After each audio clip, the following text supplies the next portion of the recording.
से कुछ भी मेरे से हो नहीं सकता, खाली आए हैं खाली चले जाएंगे।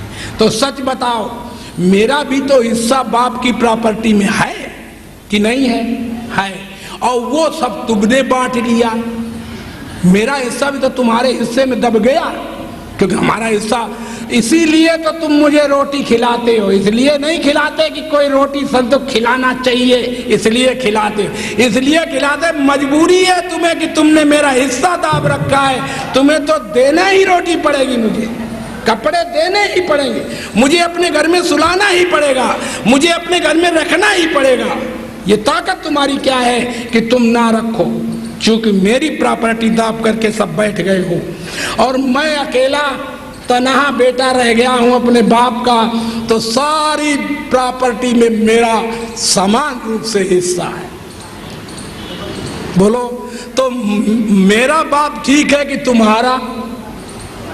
तुम्हारे बाप के पास जो था उसको तुमने थोड़ा थोड़ा बांट लिया। हमारे बाप का हिस्सा बांटने में कोई आता ही नहीं। बाप हमसे नाराज हो जाए, क्या हो जाए? हमारा बाप तो भी अपनी प्रॉपर्टी दूसरे को बेच नहीं सकता, क्योंकि उससे अलग कोई और राज्य नहीं है कि जो कोई उसकी प्रॉपर्टी खरीद ले और हमारे को हिस्सा ना मिले। उसकी प्रॉपर्टी खरीदे कौन जब उससे अलग और कोई है ही नहीं खरीदने वाला? सारी प्रॉपर्टी उसकी है। तो क्यों ना हम अपने मनुष्य जन्म को पाकर उस भगवान, उस पिता, उस परम पिता परमेश्वर को प्राप्त करें कि जिसकी सारी प्रॉपर्टी है, और सारी प्रॉपर्टी जिसकी है उसे हम चाहे भजन करें, चाहे ध्यान करें, चाहे ना करें, चाहे पूजा करें, चाहे पाठ करें, चाहे ना करें, लेकिन सारी प्रॉपर्टी के हम तनहा मालिक हैं कि नहीं? और जो हम बंटवा के चले, तो हिस्सा टुकड़े ले लेके चले, तो तुम जानो, तुम्हारा काम जाने, हमारा कोई मतलब नहीं है। इसलिए मैंने आज तुमसे कहा कि ये जितने नकली पिता हैं, राम कृष्ण ब्रह्मा विष्णु इत्यादि इत्यादि जितने भी हैं, इनकी सब प्रॉपर्टी नहीं है। और अगर इनकी भी सब प्रॉपर्टी, ये राम ही सारे जगत में व्यापक है, कृष्ण ही सारे जगत में व्यापक है, ब्रह्मा विष्णु ही सारे जगत में व्यापक है, तो भैया तुम भी फिर व्यापक हो, तब तो भगवान भी व्यापक है। और अगर तुम सब जगह व्यापक नहीं हो और राम व्यापक है, तो ये हो नहीं सकता, ये बन ही नहीं सकता। इसलिए वेद में कहा गया कि ना हेस्ति द्वैत सिद्धिरात्म सिद्धो अद्वितीया, द्वैत की दुनिया में सिद्धि ही नहीं है, अद्वैत परमात्मा ही सिद्ध है। द्वैत की सिद्धि नहीं है, अद्वैत परमात्मा ही सिद्ध है, केवल परमात्मा ही है और कोई है ही नहीं। हम तुम कौन है?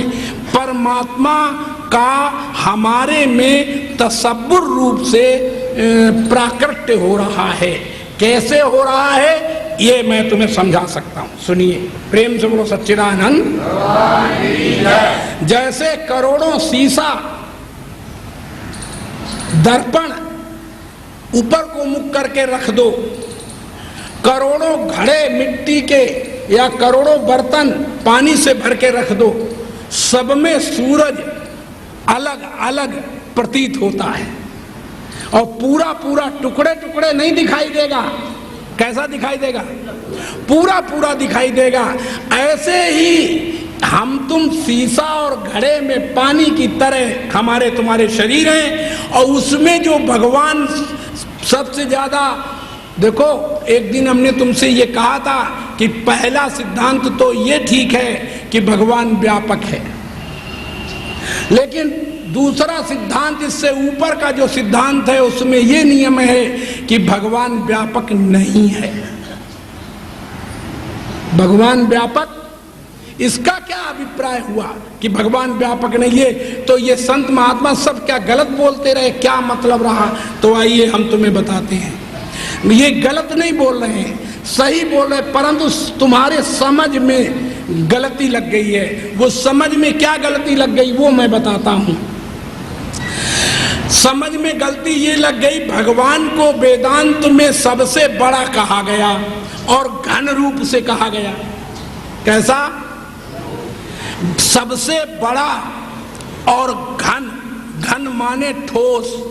ठोस की परिभाषा है जिसके अंदर कुछ ना हो और जिसके बाहर कुछ बने नहीं, उसको कहते हैं घन, जो किसी में ना जाए और जो जिसमें कोई चीज ना जाए उसको कहते हैं घन।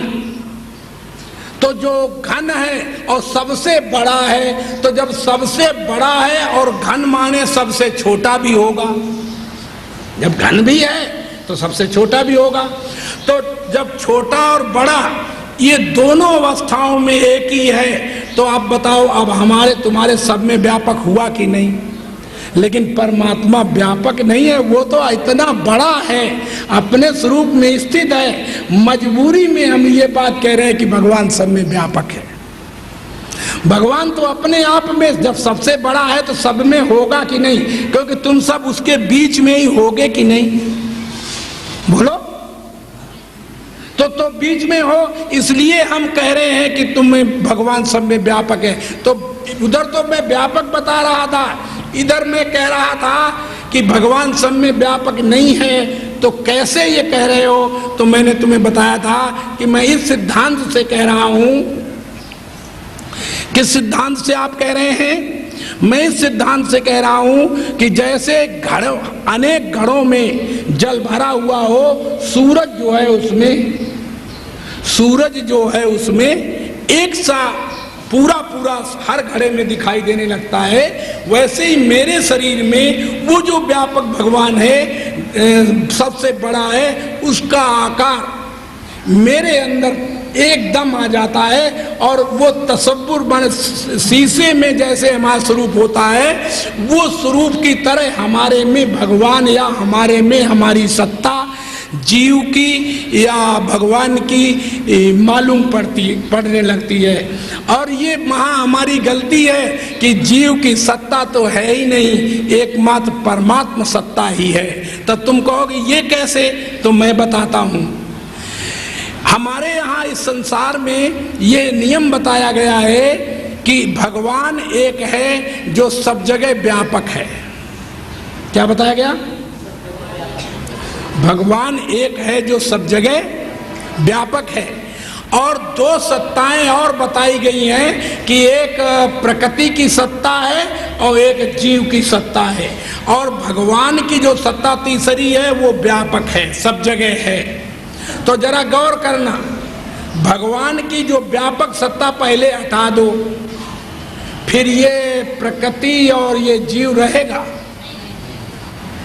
मन रहेगा कहाँ जब व्यापक ही नहीं होगा? जब पहले वाला होगा ही नहीं तो तुम किस में होगे? तो याद रखो, जितने अंश में प्रकृति है उसके अंदर जितना भगवान आया है, तो उसमें जितना वो प्रकृति बनी है, तो प्रकृति जितने में बनी है उसमें उस प्रकृति से पहले वो प्रकृति की जगह वो भगवान था कि नहीं? तो भगवान को ही नाम प्रकृति रखा गया। और जितने में जीव कहा गया, उस जीव में भगवान पहले होगा कि नहीं? होगा। तो जब हमने जीव कहा तो उसी भगवान को ही जीव कहा कि और किसी को कह दिया? तो बताओ, भगवान से अलग प्रकृति और जीव की सत्ता क्या हुई? कोई सिद्ध कर सकता है दुनिया में? एक ही। और हाँ, एक तरह कर लेते, मजे की बात आती तब।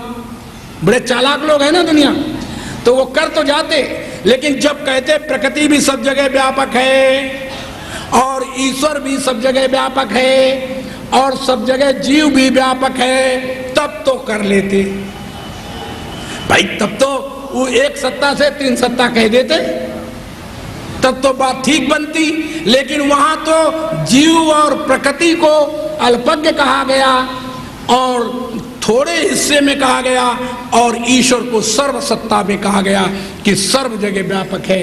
इसलिए त्रैतवाद बनता ही नहीं है, त्रैत हो ही नहीं सकता। अद्वैत आत्मा ही सिद्ध है, ना हेस्ति द्वैत सिद्धिरात्मा सिद्धो अद्वितीया। अद्वैत परमात्मा की सिद्धि है और द्वैत और त्रैतवाद सिद्ध है ही नहीं।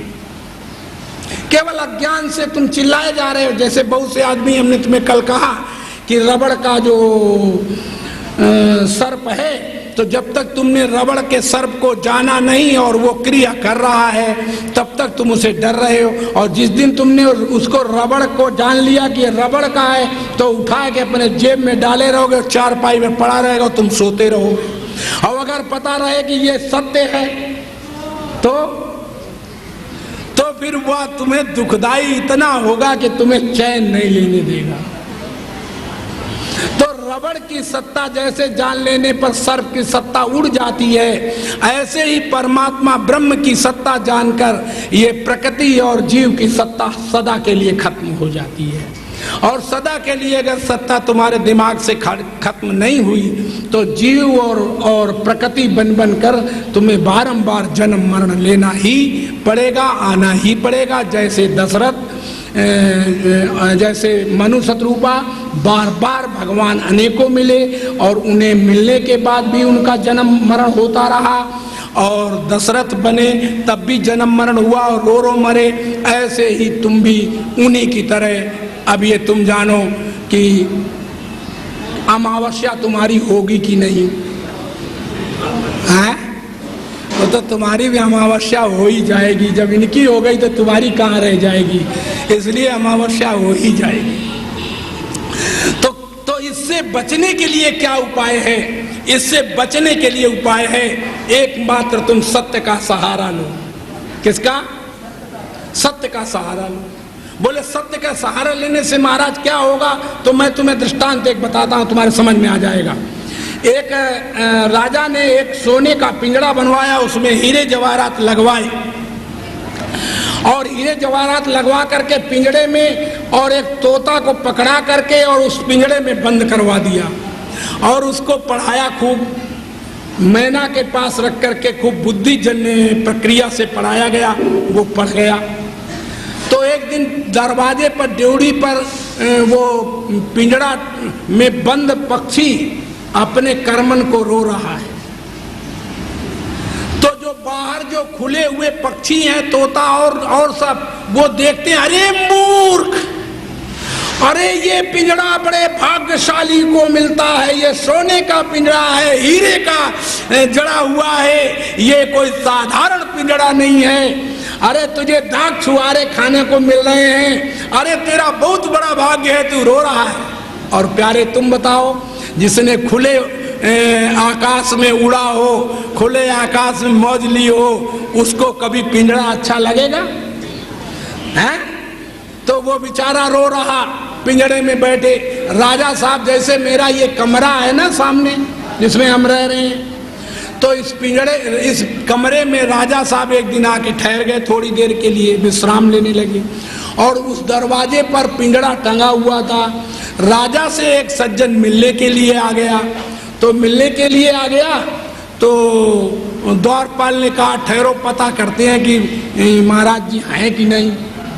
मैंने उनको आज्ञा होती है, ये नहीं बताया कि यहाँ मौजूद है। तो राजा साहब से द्वारपाल ने जाके कहा, महाराज अमुक व्यक्ति आपसे मिलना चाहता है, आपकी क्या आज्ञा है? तो राजा ने कह दिया, उससे कह दो कि राजा साहब घर में नहीं है। क्या कह दिया? राजा साहब घर में नहीं है, ये कह दिया। ये कह दिया और वो कह करके जब बाहर गया और द्वारपाल ने जाके उस व्यक्ति से कहा कि राजा साहब घर में नहीं है, तो उधर जो वो तोता था उसने एक संत के मुख से ये वाणी मेरी सुन ली कि अगर कोई मुक्त होना चाहे तो सत्य का सहारा ले, वो तुरंत मुक्त हो जाएगा। तो दुनिया वालों ने तो मेरी वाणी सुनी नहीं, उस तोते ने सुनी। तो उसने कहा, सत्य का सहारा, इस संत की बात को सहारा लेकर देखता हूं। तो जब द्वारपाल ने कहा कि राजा साहब घर में नहीं है, तो तोता बोलता है, ठहरो, राजा साहब घर में हैं और राजा साहब ने ही ये कहलवाया है कि कह दो कि राजा साहब घर में। अब जब राजा साहब ने ये सुना, सच्ची बताओ, उसको पिंजरे में रखेंगे? क्यों, क्या हो गया? उसने थोड़ा सहारा लिया सत्य का उसने सत्यवाद का थोड़ा सहारा लिया। राजा ने कहा जल्दी इस पक्षी को मेरे यहां से निकाल के फेंक दो।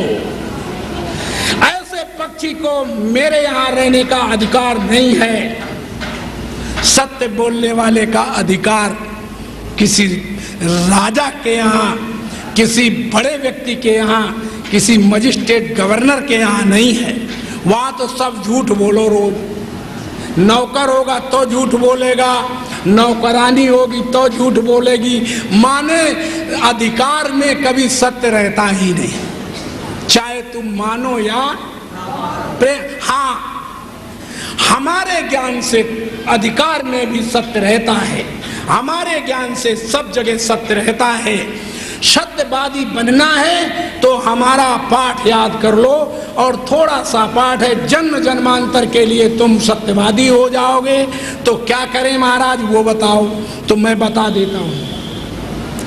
केवल तुम्हें इतना ही करना है कि चाहे जितना तुम झूठ बोलो, खुल के झूठ बोलो, लेकिन मन से जानते रहो ये मैं झूठ बोलता हूं, ये मैं झूठ बोलता हूं, ये मैं झूठ बोलता हूं। और चाहे जितना सत्य बोलो, खूब कस के सत्य बोलो, लेकिन उसको सत्य ही सत्य कहते रहना कि मैं ये सत्य बोल रहा हूं, मैं ये सत्य बोल रहा हूं। आप दोनों बातें बोलो।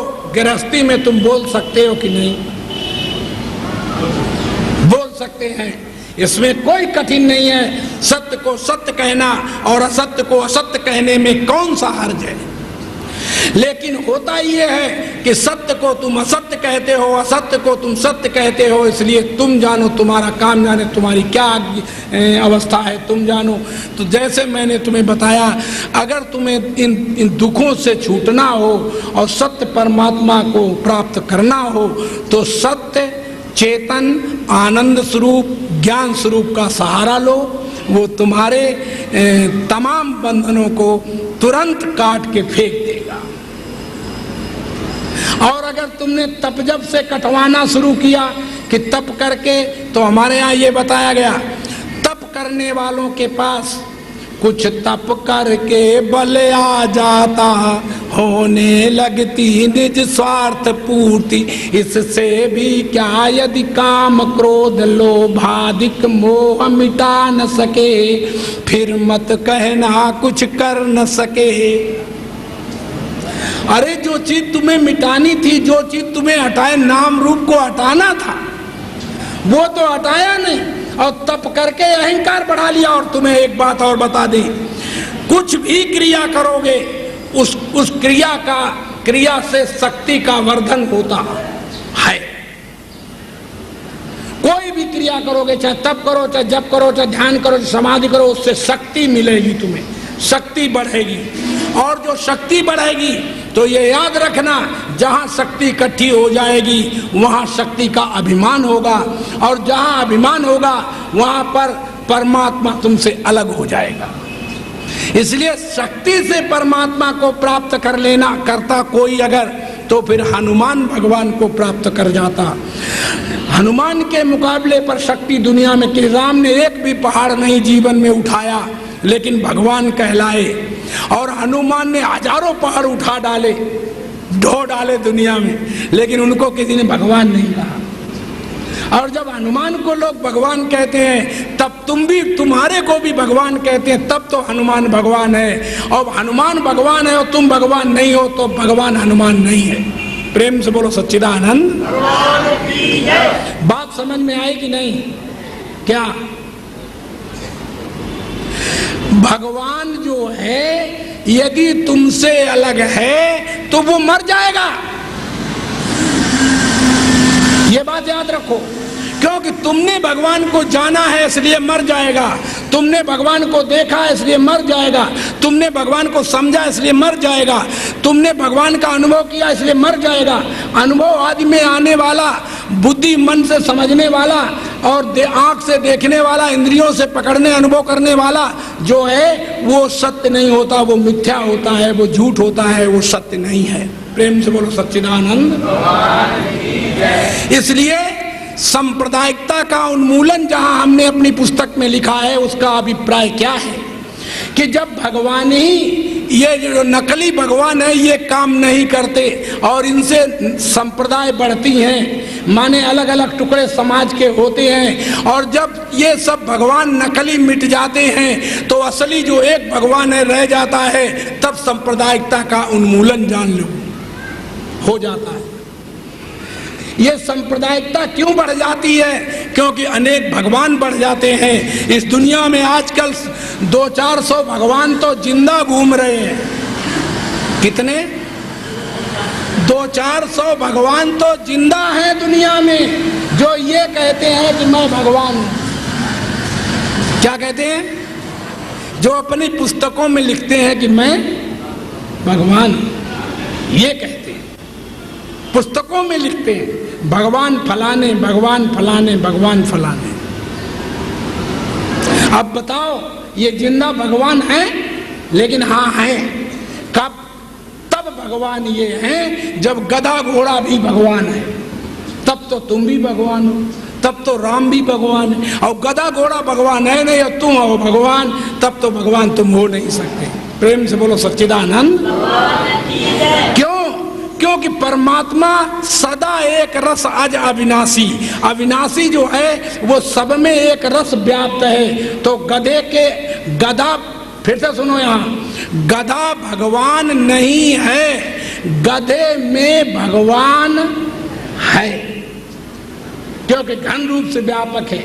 अगर भगवान न होता तो गधा होता ही नहीं, अगर लकड़ी का ठूठ न होता तो प्रेत भूत होता ही नहीं। इसी तरह भगवान है तो गधे घोड़े ऊंट हाथी तुम सब, हम राम कृष्ण ब्रह्मा विष्णु शंकर अल्लाह गॉड हैं। और अगर भगवान सत्य ना होता तो हमारे नाम रूप नहीं होते। बोलो, हमारे नाम रूप नहीं होते। हमारे यहाँ नाम रूप का निषेध है और बाकी जितना रह जाता है शेष वो सत्य परमात्मा है। इसी को हमारे यहाँ सांप्रदायिकता का उन्मूलन कहा जाता है कि जहाँ द्वैत की सिद्धि ही नहीं होती, संप्रदाय जड़ से समाप्त हो जाता है। जब सिया राम में सब जग जानी तो फिर संप्रदाय रहा। तुलसीदास ने लिखा, जड़ चेतन जग जीव जब सकल राम मैं जान। जड़ और चेतन सब राम है, राम में ही है, राम ही है। तो जब जड़ चेतन सब राम है तो सांप्रदायिकता का उन्मूलन हुआ कि नहीं? लेकिन कहाँ तुमने जिंदगी भर जान पाया कि सब राम है? तुमने जान कहाँ पाया? ये बता दो कि फला जगह हमने जान पाया। तुमने कभी नहीं जान पाया बेटा। तुम्हें ये भ्रम हो गया। तुम्हें ये आज भी लगता है। सबने तुमने अपने डिवीजन में भगवान बनाए हैं, अलवारिन में भगवान बनाए हैं। कहाँ? मंदिरों में भगवान बनाए। तो मंदिर में हम लोग भगवान भी बनाते हैं। हम लोगों ने मंदिर बनाए, हमने भी मंदिर बनाए हैं। अगर तुम्हें देखना हो तो देखिए, और लाखों रुपया जिसमें मंदिर में लगा। तुम्हारे पास गुड़गांव में मंदिर बना हुआ है जिसमें अलकेश्वर महादेव की स्थापना हुई है। हमारे 100वें सत्र का जो स्तंभ है वो गुड़गांव में बना हुआ है। आप देख सकते हो, उसमें 10 लाख रुपया लगा हुआ है। तो मैं ये क्या कहना, और गजब की बात, 1 पैसा मैंने नहीं लगाया। ये भी मत समझ लेना कि तुमने कुछ लगाया होगा, कुछ ने बनाया होगा। हमने नहीं बनाया, क्योंकि मैं बना लूं तो मैं क्या अपने टुकड़े करूं क्या? तो मैं टुकड़े नहीं कर सकता। लोग कहते हैं कि महाराज जी का ये मंदिर है, लोग कहते हैं कि महाराज जी के ये शिष्य हैं, लोग कहते हैं कि महाराज जी यहाँ रहते हैं इसलिए महाराज जी का ये है। तो लोग कहते हैं, लेकिन हमने अपने आप में कभी नहीं कहा कि ये चीज़ हमारी। हमें स्वप्न भी नहीं आता कि कभी हम उसमें जाते हों, गए हों। जाते भी नहीं ज़्यादा, कभी गए भी नहीं, बहुत कम ही जाते हैं। तो इसलिए मैंने तुम्हें निवेदन किया कि हम तुम सब यहाँ पर आए हो। ये सांप्रदायिकता का कब उन्मूलन होता है? जब नाम रूप समाप्त हो जाता है। तब हम सब लोग, ना कोई रहता है स्त्री, ना रहता है कोई पुरुष, ना रहता है कोई राम, ना रहता है कोई श्याम।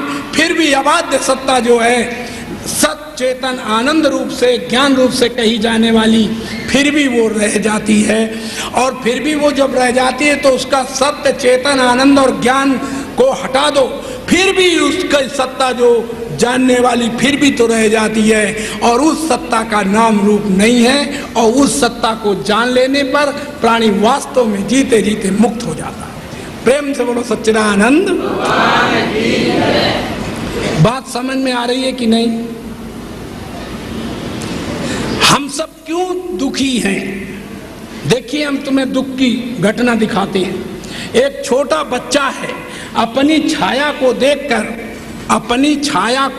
देखकर डरता है और चिल्लाता रोता है कि ये कोई प्रेत है, ये कोई प्रेत है, ये मेरे पीछे पड़ गया है। तो माता ने उसको पूछा, क्या बात है, क्यों रो रहा है? बोले, ये मेरे संग संग चलता है, ये कोई प्रेत है। तो माँ ने फौरन उसको पकड़ा और छाया में खड़ा कर दिया और कहा कि बेटा देख, अब प्रेत नहीं है। देखा तो उसने देखा, अब नहीं है। तो इससे क्या हुआ कि माँ ने जो प्रक्रिया या खेल खेला वो गलत खेल है। कैसा गलत खेल है कि बच्चा अभी उसमें धूप में जाएगा, छाया में नहीं रह सकता। तो जब जाएगा तो फिर वो दिखाई देगा, छाया दिखाई देगी कि नहीं? फिर वो समझेगा अभी प्रेत नहीं था, अब प्रेत आ गया, तो और उसकी भ्रांति बढ़ जाएगी। ऐसे भ्रांति नहीं मिटेगी। तो एक व्यक्ति आया, जब रो रहा था तो समझदार व्यक्ति ने कहा, बेटा ये तो जो तुम्हें प्रेत दिखाई देता ये तुम ही हो। तो उसने कहा, मैं कैसे हूं? मैं और हूं और ये और है। तो उन्होंने कहा, बेटा तुम नहीं मानते हो तो इसको पकड़ो। तो बोले वो पकड़े, तो वो पकड़ने में आती ही नहीं, हाथ में आती ही नहीं। हम पकड़ते हैं वो हाथ के ऊपर आ जाती है, हम पकड़ते हैं वो पकड़ में नहीं आती। तो बच्चा के जब हाथ में पकड़ में नहीं आती तो कहा, हम कैसे हैं, ये तो हम है ही नहीं। तो उन्होंने कहा, बेटा तुम गलती से एक काम कर रहे हो। बोले, क्या कर रहे हो? तुम इस छाया को पकड़ रहे हो। हमने तुम्हें ये आज्ञा दी है, हमने तुम्हें ये बताया है। बोले, क्या? कि ये छाया ही तुम ही हो। तो उसने कहा, मैं कैसे हूं? तो कहा, छाया को पकड़ने के लिए तुम अपने को पकड़ो तो छाया पकड़ जाएगी। बोले, कैसे? बोले, तुम हाथ अपना उठाओ और अपने सिर को पकड़ो। तो हाथ उठाया और उसके सिर को पकड़ाया। कहा, देख बेटा, छाया ने तुझे पकड़ लिया कि नहीं? ओ, उसने कहा, इधर उंगली कर। उंगली की और कहा, इस उंगली को तुम पकड़। देख, छाया में पकड़ गई उंगली तेरी की नहीं? बच्चे के समझ में आ गया कि ये हम ही हैं। चूंकि हम अपने को पकड़ते हैं तो ये पकड़ में आ जाती है, और अगर हम इसको पकड़ते हैं तो ये आगे आगे भागती है। इसलिए अपने को पकड़ करके वो पकड़ा। इस तरह से परमात्मा को जो कोई प्राप्त करना या पकड़ना चाहता है तो वो अपने को पकड़े तो तुरंत भगवान मिल जाएगा। और जो अपने को नहीं पकड़ता और दूसरे को पकड़ के कहता है ये भगवान है, वो भगवान है, वो भगवान, तो उसको भगवान नहीं, छल मिलता है, भ्रम होता है, उसे कभी भगवान नहीं मिलता। इसलिए मैं आपसे निवेदन कर रहा था कि मनुष्य जन्म जो मिला है उसमें तुम कभी बेहोशी में मत काट देना। ये बेहोशी का सौदा नहीं है। बेहोशी तो हमारी थी जब हम पशु पक्षी बन के घूम रहे थे, जब हम जानवर बन के घूम रहे थे तब हम बेहोश थे। और अब मनुष्य जन्म मिला है, अब हमें भवसागर से पार करने के लिए द्वार मिल गया है। और जब द्वार मिल गया है तो इस द्वार को पा करके जो आदमी बाहर नहीं निकलता, तुम ही बताओ कि वो पिंजड़े में बंद पक्षी, उसने थोड़ा सा सत्य का सहारा लिया। राजा ने कहा, जल्दी मेरे यहां से निकाल दो इसको। बोलो, निकाला गया कि नहीं? और अगर तुमने सत्य का सहारा नहीं लिया और झूठ का सहारा लेते रहे जिंदगी भर, तो कमाई तो तुम कितनी भी झूठ और सत्य बोल करके करते रहे ना, कि सत्य को झूठ कहते रहना, झूठ को सत्य कहते रहना, ये तो हो सकता है। लेकिन जब मरोगे ना तो हाथ में कुछ भी नहीं होगा। चाहे 1 नंबर की कमाई करो, चाहे 10 नंबर कमाई करो, चाहे 50 नंबर की कमाई करो, लेकिन तुम्हारे हाथ में जाने वाला कुछ भी नहीं है। इसलिए मनुष्य को कितना पैदा करना चाहिए, जितना मनुष्य जीवन में चैन से अपने तरफ से जी सके और चैन ले सके, मौज ले सके, उतनी ही कमाई करना चाहिए। उससे ज्यादा कमाई बोलो करनी चाहिए। जब तू छोड़ जाएगा, और हमने देखे हैं कि अरबों खरबों की संपत्ति, तुलसीदास ने लिखा, अरब खरब लो द्रव्य जो उदय हस्त लो राज, जो तुलसी निज मरण है आवे कौन है काज। जब निज मरण है तो वो जो संपत्ति छोड़ के मरोगे उसका क्या होगा? तुम बताओ उसका क्या होगा? इसलिए हमें कितना जितना मिले उतना ही चाहिए। साईं उतना दीजिए जामे कुटुंब समाए, मैं भी भूखा ना रहूं पर अतिथि न भूखा जाए। कोई अतिथि हमारे दरवाजे पर आ जाए वो भी भूखा न जा सके, इतना तो ठीक है। इतना तो कोई नंगा आ जाए उसे हम कपड़े दे सकें, कोई भूखा आ जाए उसे हम भोजन दे सकें, प्यासा आ जाए उसे जल दे सकें, इतना तो हमें चाहिए ही चाहिए। और कोई धन से अभाव में ग्रसित हो तो उसको इतना धन मेरे पास होना चाहिए कि उसको हम धन की प्यास मिटाते रहें। थोड़ी बहुत, ज़्यादा तो नहीं मिटा सकते क्योंकि ज़्यादा मिट ही नहीं सकती। देखो याद रखो, माया किसे कहते हैं? जो चीज़ जितनी ज़्यादा भोगी जाती है, जो जितनी चीज इकट्ठी की जाती है उसमें कभी आदमी तृप्त नहीं होता और कहेगा और लाओ और लाओ और लाओ और लाओ। भोग भोगने से बढ़ता है, भोग भोगने से माने तृष्णा बढ़ती है भोग की। इसलिए भोग भोगने से भोगान भुक्ता वयमेव भुक्ता तपः न तपता वयमेव तपता। हम तप को तपने गए तो तप को तप के तो हम खत्म नहीं कर पाए बल्कि तप ने हमें तप लिया। हम भोग भोगने गए, भोगों को भोग कर हम तो भोग भोग के खत्म नहीं कर पाए भोगों को, बल्कि भोगों ने हमको भोग लिया। नहीं भोगा। इसलिए याद रखो, ये भोग भोगने वाले और तप करने वाले ये दोनों लोग इस शरीर के ऊपर अत्याचार करते हैं। और जो परमात्मा को प्राप्त होना चाहते हैं वो तप जप ध्यान समाधि इन दोनों चीजों से ऊपर उठकर, भोग से और तप आदि से ऊपर उठकर उस सत्य परमात्मा का ज्ञान करते हैं। कैसे करते हैं कि जैसे केवल नाम रूप अपना हटाओ कि सबसे पहले हमारा कौन नाम होगा, तो सबसे पहले तुम्हारी बुद्धि लगा के देखो तो शुक्राणु कहा जाएगा। क्या कहा जाएगा? कि शुक्राणु के रूप में पिता के गर्भ में होंगे। लेकिन शुक्राणु से पहले तुम कौन थे? तो बोले ये हमें अच्छा मालूम है।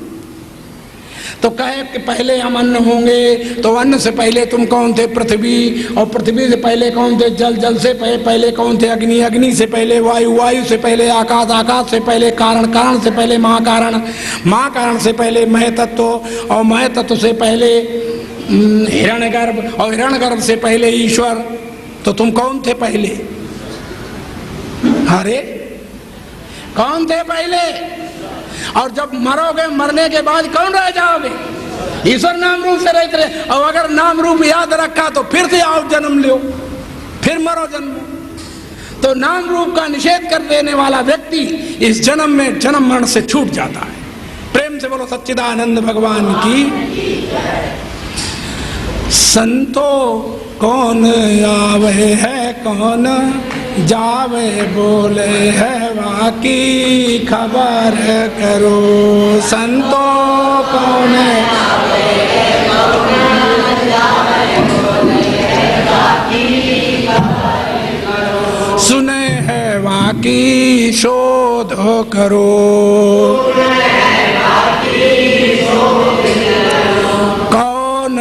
तुम कहाँ से आए, करना है क्या काम?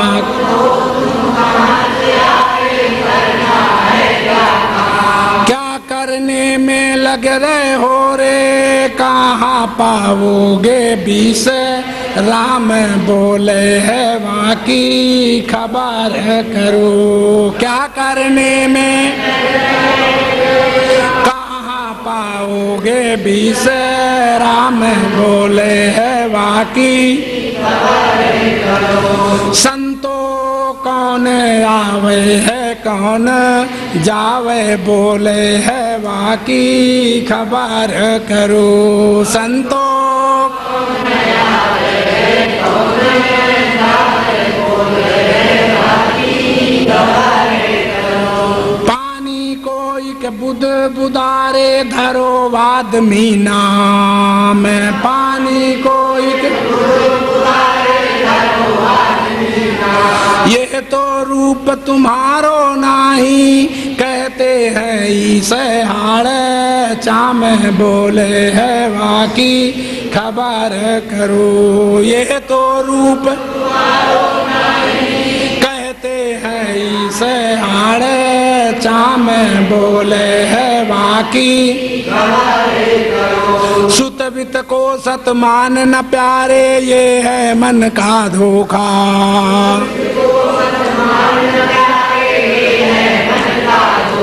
ये तू मेरा तेरा समझे, आता मैं रूप अनोखा, बोले है वाकी खबर करो। ये तू मेरा तेरा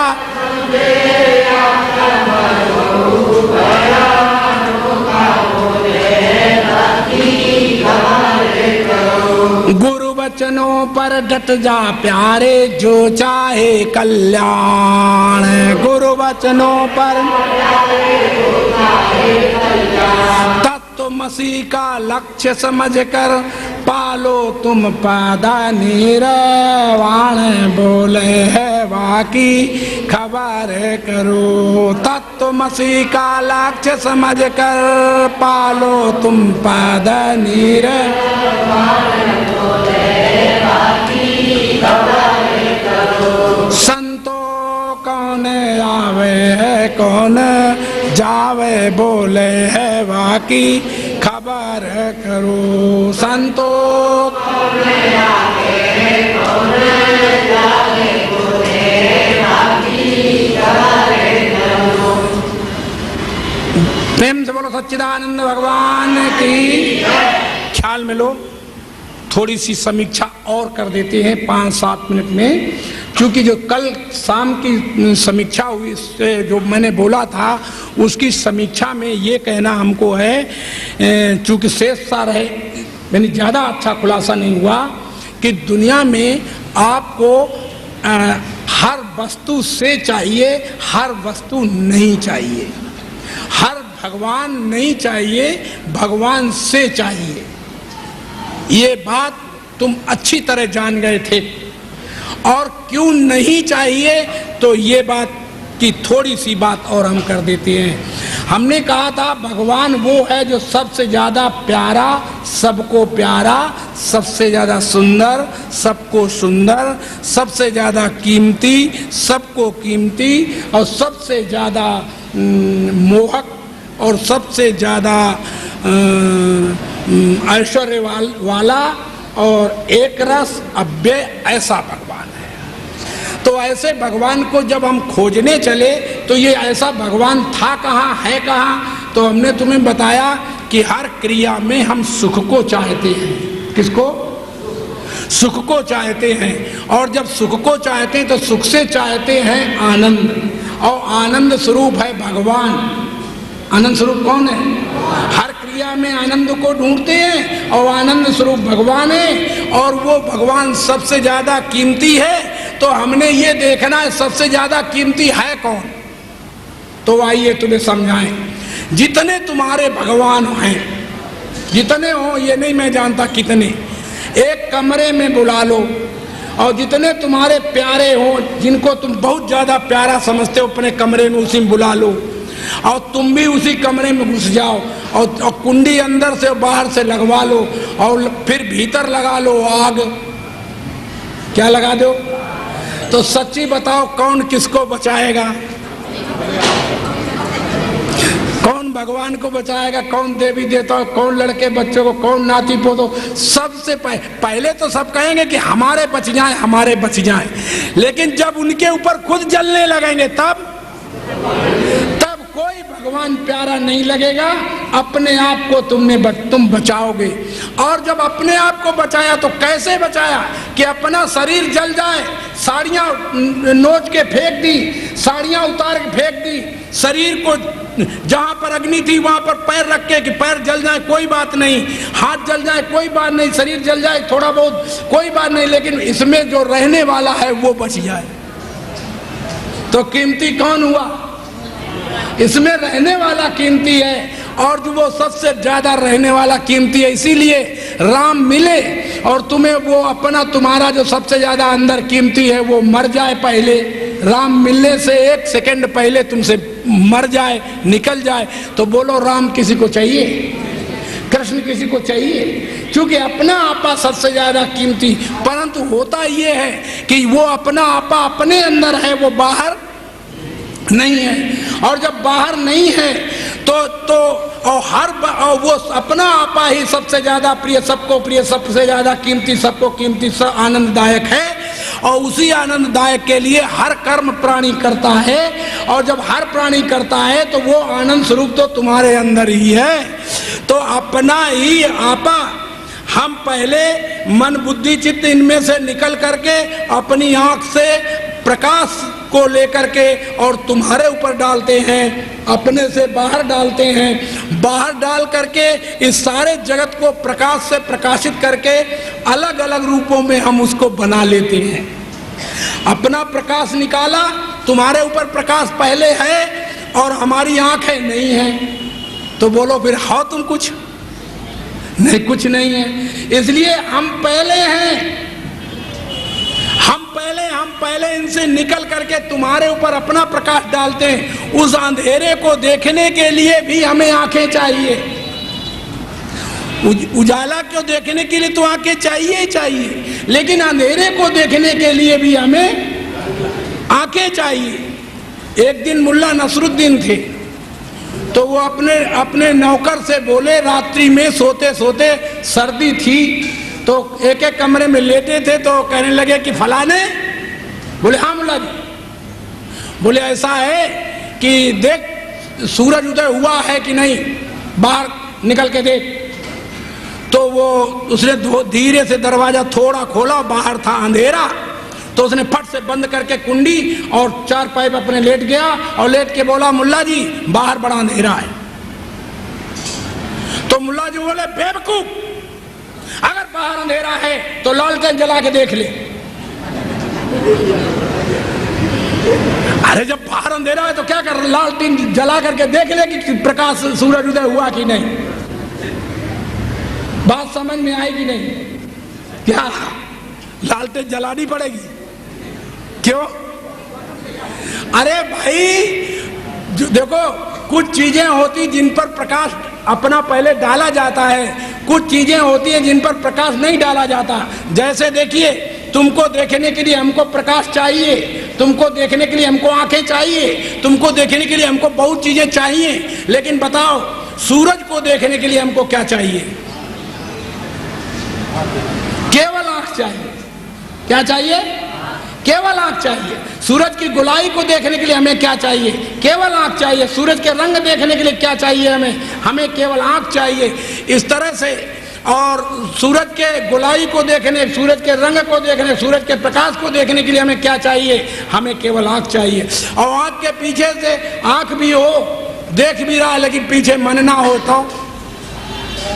और मन भी हो और पीछे बुद्धि ना हो तो सारा मामला भिंडी हो जाता है, कुछ भी रहता नहीं शेष।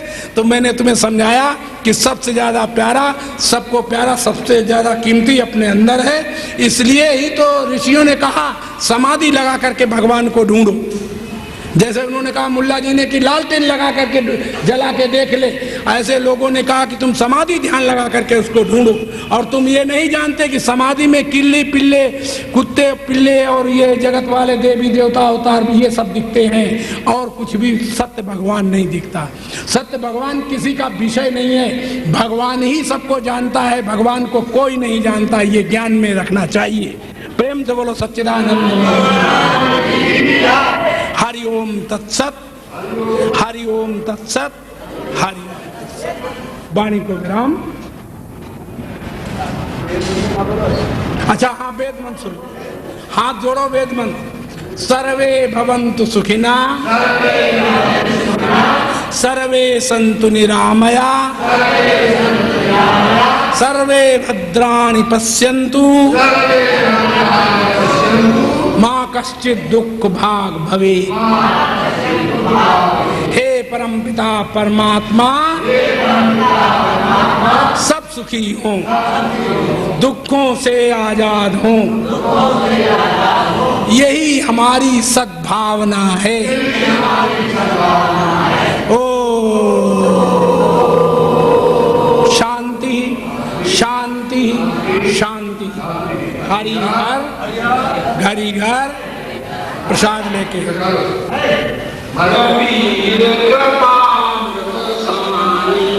फिर मान की आवाज कि अब तुम कुछ मांगो।